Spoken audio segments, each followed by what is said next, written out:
Welcome back for part 2 of our asynchronous course content and our introduction to systematic instruction for students with complex support needs. So now what we're going to do is we're going to start looking at some of the strategies that you learned in your applied behavior analysis course. And we're going to talk about, you're going to learn, how do I then transfer those into my classroom, not only to support students' behavioral needs and when instructing them on their behavior goals, for example, but also how do I use those strategies I learned in my applied behavior analysis class to teach academic skills and functional skills and vocational skills? Well, that's what we're going to be talking about. So let's get ready to dive into systematic instruction. And I just cannot stress enough how important this content is for you to be an effective teacher when you get out into your own classroom. And our goal, again, is always to graduate master teachers, okay? So I want you to pay close attention. If you have any questions, make sure that you add them as the last question on your participation document. All right, so we're going to be using a KWL chart. So what I want you to do now for number 8 is I want you to share what you currently know about systematic instruction. I don't care what that is. It's just a quick write. It's just a quick write. Just brainstorm.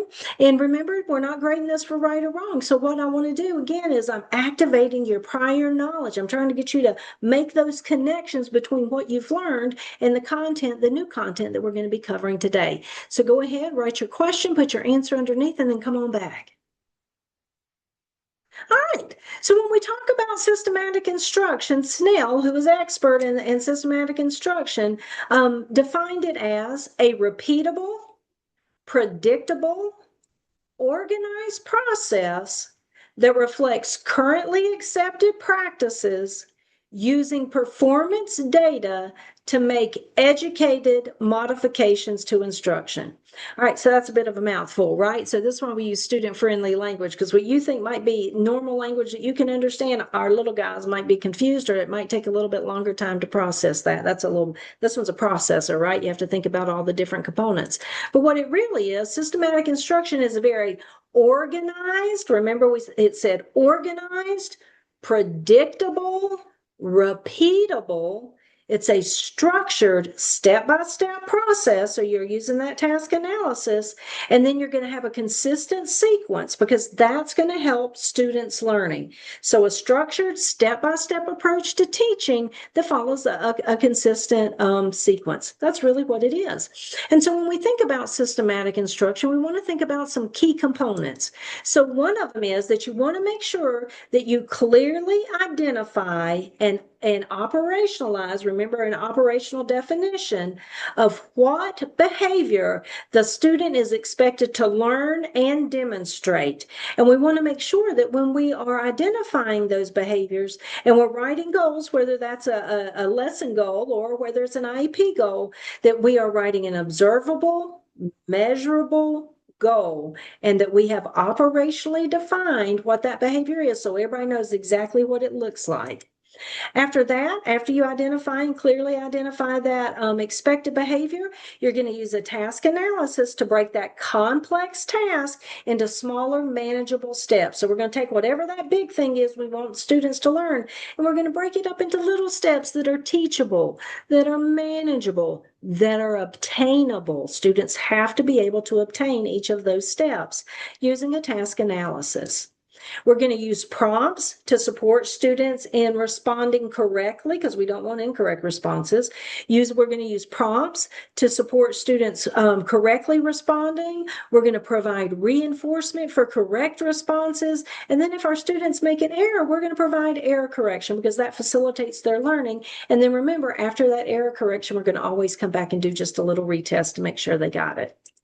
And then lastly, we're going to collect that data. We're going to collect data and record it on our students' performance because we want to monitor their progress over time, but we also want to use that to give us feedback on our instruction. What is working? What's not working? What do I have to change? Am I ready to move on? So it really does inform your future instruction. All right, now I want you to pay really close attention to this part because these are the benefits of systematic instruction. And I want you to hold on to these and really hold them in your heart because if you understand the benefits of systematic instruction, you will use it and it will make your job so much easier and your student outcomes better. So, some of the benefits of systematic instruction are that it increases the pace of your lesson. We know when the pace of our lesson matches the pace that our students need, it helps keep our students engaged. It increases challenging behaviors. It makes your teaching more efficient. You can teach more in a shorter amount of time. It increases your self-efficacy. That's your confidence in your teaching abilities. Because when you go into a lesson and you know what teaching strategy you're going to use, makes that teaching so much easier. Students acquire the skills you're trying to teach them more quickly. You have better student outcomes. That's what we're all in here for, better student outcomes. It makes your teaching easier, and who doesn't want easier teaching? And then finally, you can teach it to your paraprofessionals and to peer mentors. And I can attest to that because I have done a study where we taught fifth graders to implement systematic instruction for students with complex support needs. And so if you can't tell, this is the stuff that I love. I love it. And I love it because it makes my teaching easier. It builds my confidence. I believe in my teaching, and then I have really good student outcomes. All right, so let's do a little bit of a flashback to your ABA course and talk about an instructional trial. Well, as you probably already know, an instructional trial has three different components. It has an antecedent, what happens before the behavior. It has a behavior, whatever the student response is that they engage in, and then you have a consequence. That's why we call it the ABCs, an antecedent, a behavior, and a consequence. Now, another way you could say that means exactly the same thing is a stimulus, a response, and a consequence. So what's an example of that? Well, here's an example. The task, someone might give a task direction and they may say what word. They hold up a card and say what word, and then the student answers, responds correctly, and they say thinking. And then because they got the answer correct, we want to reinforce that to increase the likelihood of correct responses in the future. And so the student gets a high five and they get a token for their token economy board, for example. And so here are some examples of instructional trials. So the antecedent would be that the bell rings, the behavior, the student lines up, and then the consequence is super positively reinforcing the student gets to go to recess. Let's look at another example. The paraprofessional holds up a number and says what number? That's our antecedent. The behavior, the student responds 12. And then the consequence, again, is very positive reinforcement. The paraprofessional says, yes, 12. That's the number 12. You got it. And our last and final example, the teacher says, get your math book. The behavior the student engages in is they fall to the floor and they refuse to move. And then the consequence is that the teacher says, then just lie there. And the student gets to avoid math work. Now, were you surprised by that one? Were you surprised I stuck that one in? Well, that's because we want to talk about that one, okay? So in class, I want you to go ahead and think about it now. But in class, we're just going to have a little short discussion about that last one. Okay, for number 9 in your participation activity, what I want you to do is I want you to create a chart like this and I want you to give examples. So I want to see an antecedent, a behavior, and a consequence. These can be any skills you want. They could be behavioral skills, communication skills, play skills, academic skills, vocational skills. But again, want to see one of each of those across 4 examples, an antecedent, a behavior, and a consequence. And to give you a heads up when we get to class, the reason it says in class activity is because when we get in class, you're going to work with a peer. You're going to share and discuss your ABCs, and then we'll have a little bit of a discussion about it, okay? All right, go ahead and stop your video, do that, and then come right back. All right, let's move on to the next one. So now that we've talked about the ABCs or the stimulus, response, and consequence, let's talk about a response interval. So what is a response interval? Well, it's this. It's what happens between the antecedent and the behavior. It's the time, and we'll talk about that in a minute. But you can see that it happens right in between those.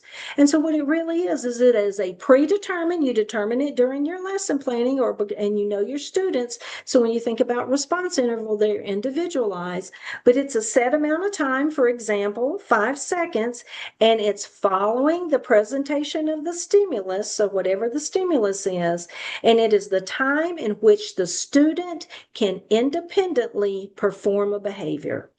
It is that time. We want to give them time to respond before we prompt them, for example, or before we provide error correction. And oftentimes you'll hear people call it wait time. And so there are a couple of different types of response intervals or where you might find them. Sometimes they're between that task direction and the response behavior. So I'm going to say, what word, and my response interval is 5 seconds. What word? 1, 2, 3, 4. At 4, the student says thinking. I gave them that time to respond. Or it could happen between two behaviors. For example, in a task analysis, if I gave the task direction, wash your hands, and then I give a response interval, the student turns on the water. That's a behavior. Now I'm going to give another response interval to allow them to perform the next step in the task analysis, which would be to get soap. So I'm going to give them 5 seconds for them to respond independently. And so let's just go back and just talk a little bit more about instructional trials. So instructional trials, again, have a couple of components. One of them is you want to have an attentional cue. In the past, you've heard that called an attention getter, but in this class, we refer to it as an attentional cue. That's a little bit more of a professional term. And you're seniors now. Not only that, you'll have an instructional cue. Now, I often call that a task direction. They are the same thing. So an attentional cue, same as attention getter. Instructional cue, same as a task direction. Then you will have a response, and then finally you will have a consequence. And so just remember, when you have those attentional cues, it could be something like 1, 2, 3, look at me. It could be a clapping rhythm. It could be something like Red Robin. If you have little ones, you might play a song like Barney's Cleanup Song. Or for some students, and you need to think about this and know your students, some students are going to need a visual cue. That's what they're going to need, is that visual. So I do want to make sure that we all understand that a consequence is not punishment. We don't say, I gave you the task direction to sit in your seat and you didn't sit in your seat, so now I'm going to take away your sensory tool. That is not what a consequence is. A consequence is a couple of things. Well, one of the things that it is reinforcement for correct responses. We want to positively reinforce our students when they have correct responses, because it increases the likelihood that those correct responses will reoccur in the future. Not only that, please make sure that you are using students' preferred reinforcers. You could do a preference assessment to find out what those are. You can ask a past teacher. If the paraprofessionals worked with them this past year, you can ask a parent. And I can tell you, parents are really great sources of preferred reinforcers. We had no idea that one time I had a student, he loved octopi. His mom told us that. We printed off a couple of pictures of octopi. Once he finished his work, we'd hand him a picture. He'd stick it in his pocket, and he was just as happy as could be. So use preferred reinforcers, because we want to remember that not all students like praise. Not all students like to be praised. There are certain cultures, for example, in many indigenous cultures, in which students don't like to be called out and to be the center of attention. And so praise might be aversive, but a little slip of paper that gives them 3 minutes of free time, that's a little bit more culturally responsive. So we want to think about culturally responsive practices as well. Make sure that when you are providing reinforcement, or if you're providing any kind of praise, it is behavior specific. We don't want to be giving general reinforcement such as good job. We want to say something like, good job, that is right, the circumference is whatever. But you can also do things like embed non-targeted information in your feedback and your reinforcement. We'll see an example of that in just a second. Remember, you can do things like high fives, earn free time. If you can't give earn free time right now, give them a piece of paper that says at the end of this, you'll get earn free time. Make sure you consistently give them that earn free time. It could be a note home. That's reinforcing that clapping rhythm. Some students really love that. Or again, it could be time with the preferred item. Now, another type of consequence, again, is not punishment, is corrective feedback. And in this class, we refer to that as error correction. So error correction for incorrect responses. Now, we want to make sure that we don't leave students with incorrect responses. If you're asking for the main character of, if you give a mouse a muffin, or you give a mouse a cookie, and this student says moose, we don't want to just ignore that and go on to the student who gave us a correct response, for example. We want to make sure that we are providing providing students with error correction when they have incorrect responses. Don't reinforce correct responses. We don't want to say things like, oh my gosh, that was a good try. I really like the way that you tried. I can see that you're really thinking. I know you said that it was Moose, but that's not really who the main character was. It was a mouse. You have put so much reinforcement on an incorrect response, especially if I am a student who likes attention, I'm going to respond incorrectly again. We do not reinforce incorrect responses. What we do is at the beginning of your lesson, you want to make sure, and throughout your lesson as needed, you want to make sure that you're not reinforcing guessing, but instead we say to our students at the beginning, now listen, if you don't know the answer, wait and I will help you. And so I usually say, all right, listen again. If you don't know the answer, wait and I will help you, because then we want to help them to get a correct response, because correct responses are always preferred over incorrect responses, even if those correct responses are prompted. And you're going to learn some other error correction strategies later in the next few weeks. All right, we talked about non-targeted information. Well, let's look at what non-targeted information might be. So in the area of phonics, we have a student. We want them to identify the letter M. They get the response correct. So we say, you got it. That's the letter M. M makes the sound, like in milk. Milk is a dairy product that comes from cows. So in that, I embedded non-targeted information of the sound, what the sound with is associated letter, a word that starts with that sound, and the fact that milk is a dairy product that comes from cows. Perhaps we're studying farms and we're getting ready to go to a farm on a field trip. Another example might be in math. In math, we want the student to answer 8 to simple addition of 3 plus 3. Here's the thing, the lesson is on even and odd. That's where we are right now. We're at a grade where our standards no longer are addressing that simple addition. We are now working on even and odd, but that student still needs to work on that basic addition. So we're going to teach that within even and odd. And one of the ways we're going to stay on standard on our essential element is by embedding that non-targeted information. So the student says 5 plus 3 is 8, and I say, yes, 5 plus 3 equals 8. 8 is an even number. That means it can be divided into 2 equal groups. See how I embedded that grade level essential element in there while still maintaining and addressing the instructional needs of the student.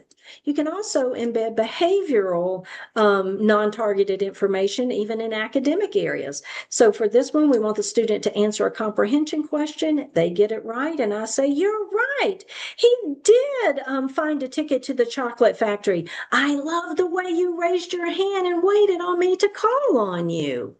And so when we're thinking about that non-targeted information, we also want to realize that students can learn that non-targeted information through observational learning, through observing another student and their learning and responding. So when you're teaching in a group instructional arrangement, you want to think about a couple of things. How can you embed observational learning? Because students get to observe what other students are taught. Maybe other students are taught at a different level than them, and then they get exposure or might even pick up on what that student's being taught. They get to observe students' correct responses, which you'll see in this video, and they get to observe students' error correction. And so if there's something that they don't know, observing that error correction supports their learning. So in this video, students are learning to write complete sentences. That is the goal. And so the little boy in blue is engaged in observational learning of the other little guy, and he is the guy in yellow and the teacher are supporting the other little fella's learning of writing complete sentences. So let's watch. Yeah. Thomas, I want you to read this thing About. That's not why it sounds studying. Studying. That's a gun new wood. Studying. About. About. Well, how many is this? This one. Numbers. Well, so it's 10. Letters. Letters. Period. Yes, Tom. I'm studying about letters, period. She said, I'm studying about letters. Good job, Jackson. All right, so there we go. You can see that observational learning. All right, let's move forward. All right, let's see where you are. Do a self check-in. You got it? You feel really good about this stuff? It's so, but you could use a little bit more, maybe clarification, maybe some practice, or I'm completely lost. I don't know what you're talking about, Ty. If you are here, please make sure you do one of three things. First, you write your questions on your document. That's a great place to put them because I'll see them and address them in class. And it's anonymous in class. Nobody knows who asked those questions. You can ask the question in class, or you are free to reach out to me. I am happy to schedule a meeting with you via Zoom whenever you need, as long as it aligns with my schedule. That can be in the evening and in the weekends if that's the only time you can do it. Remember, questions are welcome. I welcome and want them because our goal is for you to be clear on all of these instructional strategies and practices. All right, I will see you in the next video.